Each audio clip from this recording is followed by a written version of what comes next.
Hello guys, welcome to my YouTube channel. और आज की क्लास में हम लोग पढ़ने वाले हैं द कॉन्सोनेंट्स। जिस प्रकार इंग्लिश लैंग्वेज सीखने के लिए हमें ABCD ये सीखना होता है, अल्फ़ाबेट सीखने होते हैं, उसी तरीके से शॉर्ट हैंड सीखने के लिए हमको सबसे पहले कॉन्सोनेंट सीखने की ज़रूरत होती है। ठीक है, तो आज की क्लास होने वाली है द कॉन्सोनेंट के ऊपर। और आज की क्लास में कि हम लोग सीखेंगे कि कॉन्सोनेंट क्या होते हैं, उनको किस प्रकार से लिखा जाता है, कॉन्सोनेंट कितने टाइप्स के होते हैं, उनको किस प्रकार से बनाया जाता है, ये सब आज की क्लास में हम लोग सीखेंगे।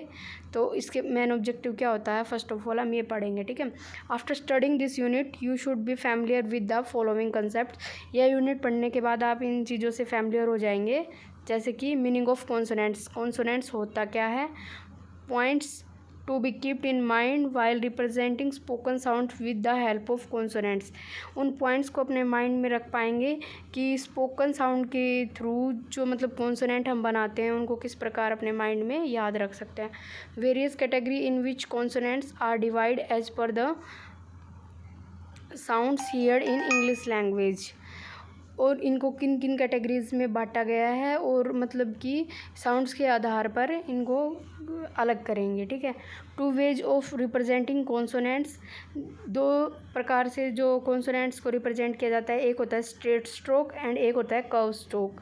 तो ये दोनों सीखेंगे आज की क्लास में हम लोग।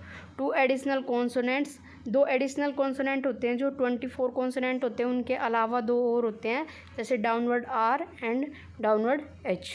ठीक है, तो चलिए स्टार्ट करते हैं। First of all introduction of consonants. Consonants होता क्या है, the symbol which are use to represent spoken sounds through geometrical science are known as consonant in short hand.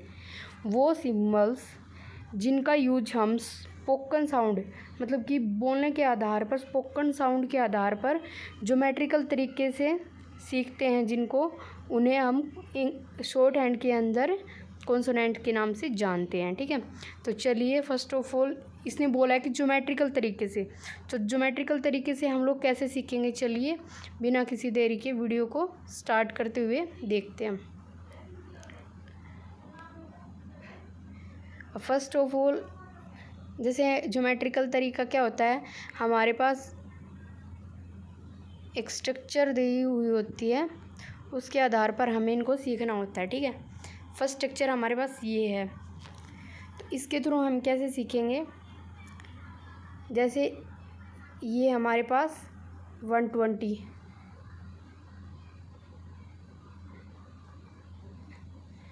ठीक है,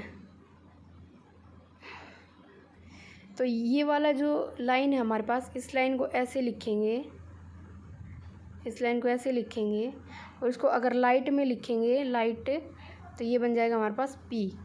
और इसी लाइन को अगर डार्क लिख दिया जाए, जैसे गहरा कर दिया जाए, तो ये हमारे पास बन जाएगा B। ठीक है,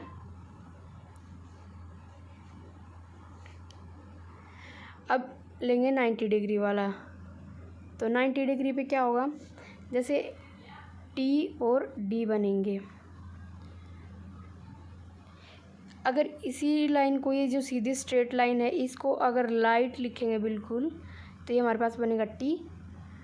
और अगर इसी लाइन को डार्क लिखेंगे तो ये हमारे पास बनेगा D। ठीक है, फिर उसके बाद ये वाली हमारे पास लाइन है, इसको अगर लाइट लिखेंगे तो ये हमारे पास बनेगा चे, CHAY, चे, ये साउंड देगा चे की।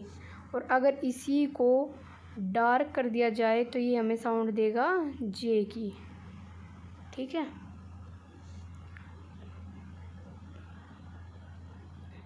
ये साउंड देगा जे की। तो यहाँ तक समझ आया।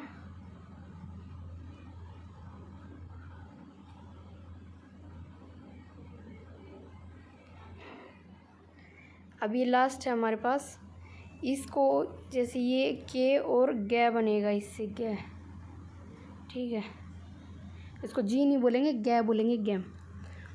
तो ये अगर इसको लाइट लिखेंगे, ये हॉरिजॉन्टल पे इस पे लाइन के ऊपर आएगी, तो इसको अगर लाइट लिखेंगे तो ये बन जाएगा हमारे पास के, और अगर इसी को डार्क कर देंगे तो ये हमारे पास बन जाएगा ये। ठीक है, तो एक स्ट्रक्चर तो हमारे पास ये थी। दूसरी स्ट्रक्चर हमारे पास कुछ ऐसे है। एक सर्किल लेंगे, उसको 4 भागों में डिवाइड करेंगे ऐसे।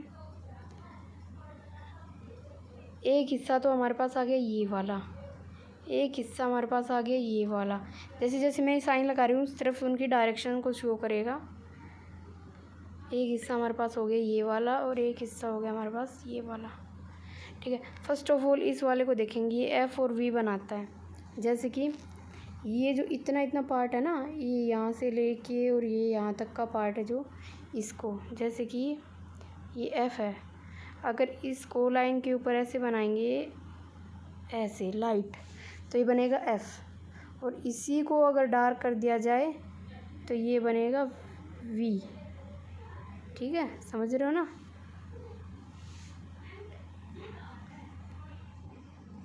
उसके बाद ये वाला देखेंगे, ये इस और जे की साउंड देगा, इस और जी की। ठीक है, जैसे कि ये लाइन और ये लाइन। अब जो हमारे पास ये यहाँ से लेके और ये यहाँ तक का है, इसको लिखेंगे ऐसे करके, तो ये हमारे पास बन गया इस। लाइट लिखेंगे तो बनेगा इस, और इसी को अगर डार्क कर दिया जाए तो ये हमारे पास बनेगा ZHEG की साउंड देगा ये। ठीक है,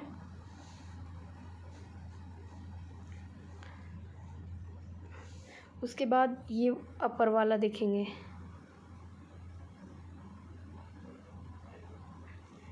तो ये अपर वाला बोलेगा L, ये वाला होता है L। दो तरीके के होते हैं, एक अपवर्ड एक डाउनवर्ड, तो आगे चल के बताएंगे वो, अभी उसका इतना यूज़ नहीं है, तो अभी फ़िलहाल हमें ये वाला L सीखने की ज़रूरत है, तो हम ये वाला बता रहे हैं। ठीक है, फिर उसके बाद हमारे पास ये वाला हो गया, ये इतना इतना हिस्सा बचेगा, जो ये वाला बचा है इसको डाउनवर्ड बनाते हुए ये बनेगा हमारे पास R। जैसे ऐसे बनाएंगे ना इसको, तो ये बनेगा R। ठीक है, एक स्ट्रक्चर हमारे पास ये थी।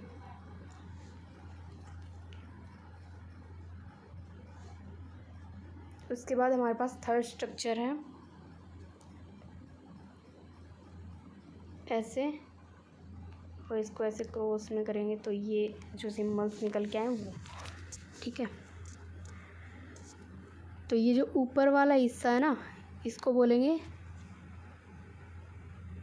M। इसको लाइट बनाएंगे तो इसको बोलेंगे M। ठीक है, इसी को अगर डार्क बनाएंगे तो इसको बोलेंगे N।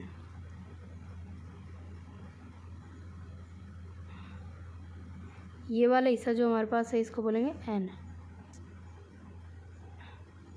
और इसी को अगर डार्क कर देंगे तो ये बन जाएगा इंग। इंग की साउंड देगा ये, इंग की। ठीक है, और ये ऊपर वाला एक सिंगल बनेगा M। और ये जो यहाँ से यहाँ तक का जो स्ट्रोक निकल के आया हमारे पास, इसको बनाएंगे तो ये वाला जो स्ट्रोक निकल के आया ना हमारे पास, ये वाला, ये इथ और थी की साउंड देगा, THEE। ठीक है, तो अगर इसको लाइट बनाएंगे तो ये हमारे पास इथ बनेगा, इसी को अगर डार्क बनाएंगे तो ये हमारे पास थी बनेगा।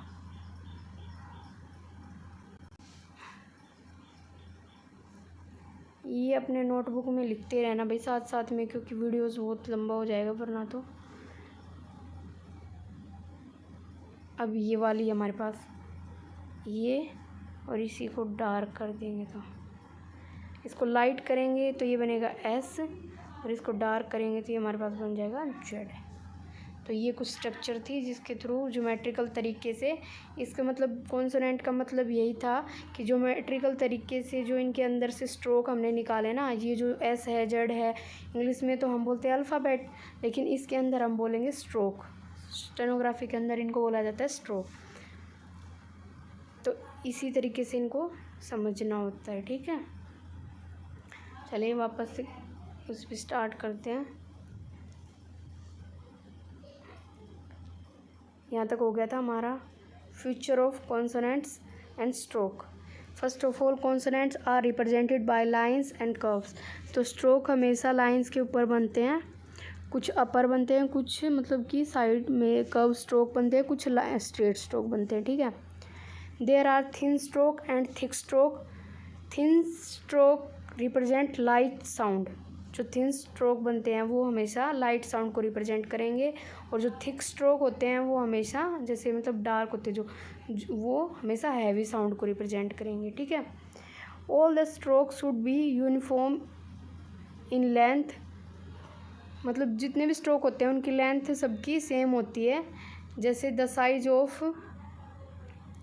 Of inch stroke should be 1/6 of an inch. प्रत्येक स्ट्रोक की जो साइज होती है वो 1/6 इंच होती है, ठीक है। Fourth, consonant are divided into 6 groups according to their articulation sound, ठीक है। कॉन्सोनेंट है उनको 6 ग्रुप्स के अंदर डिवाइड किया गया है।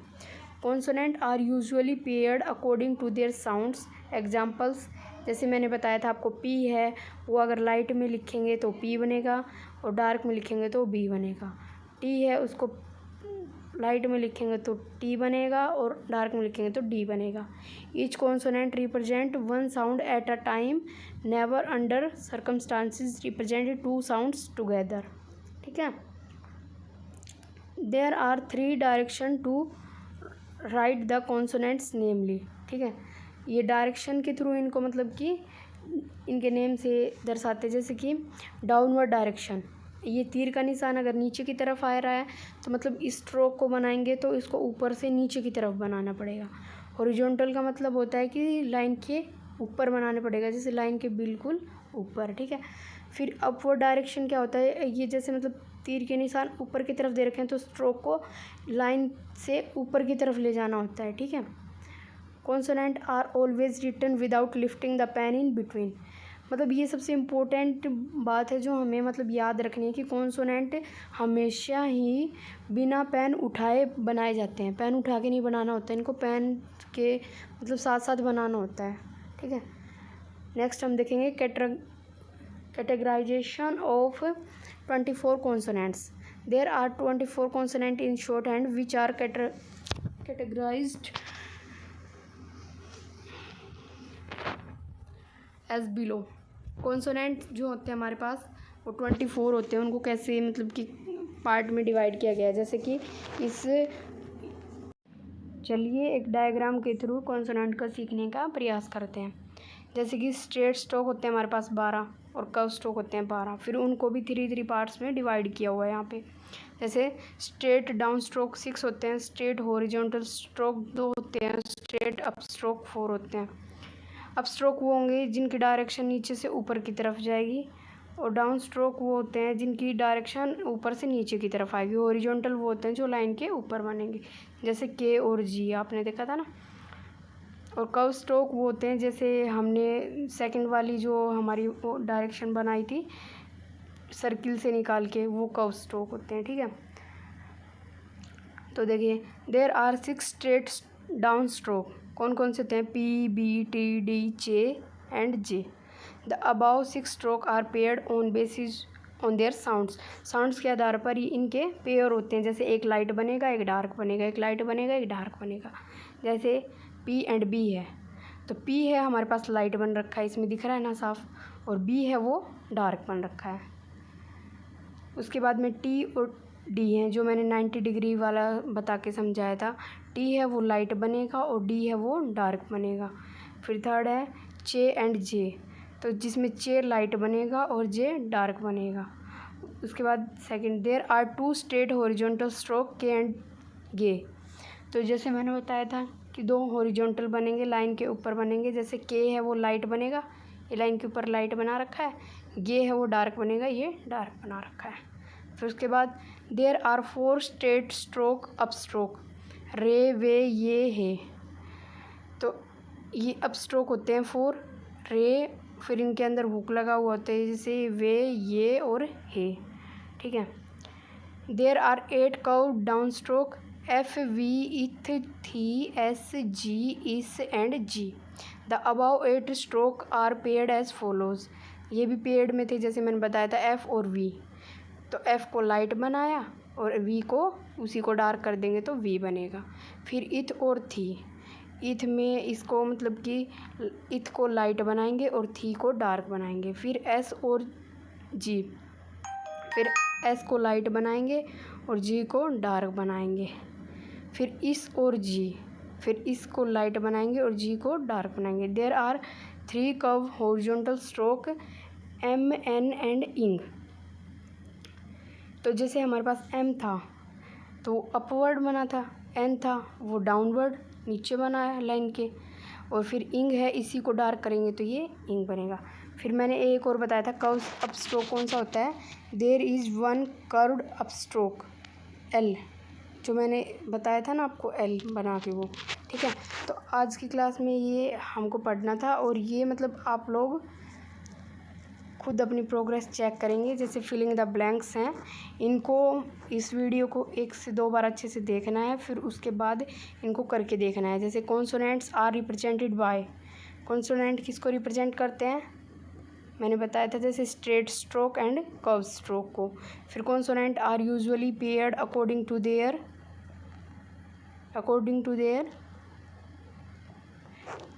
तो इनको आपको खुद से करना है और इनके अंदर मतलब फ़ील करना है। और ये नीचे ट्रू फॉल्स दे रखा है, और इनके आंसर मैं कल की वीडियोज़ में डालूँगी। आज आप इन दोनों को करके देखना, ठीक है। ओके, कैसी लगी आपकी मेरी वीडियो? प्लीज़ चैनल को लाइक, शेयर एंड सब्सक्राइब ज़रूर करें।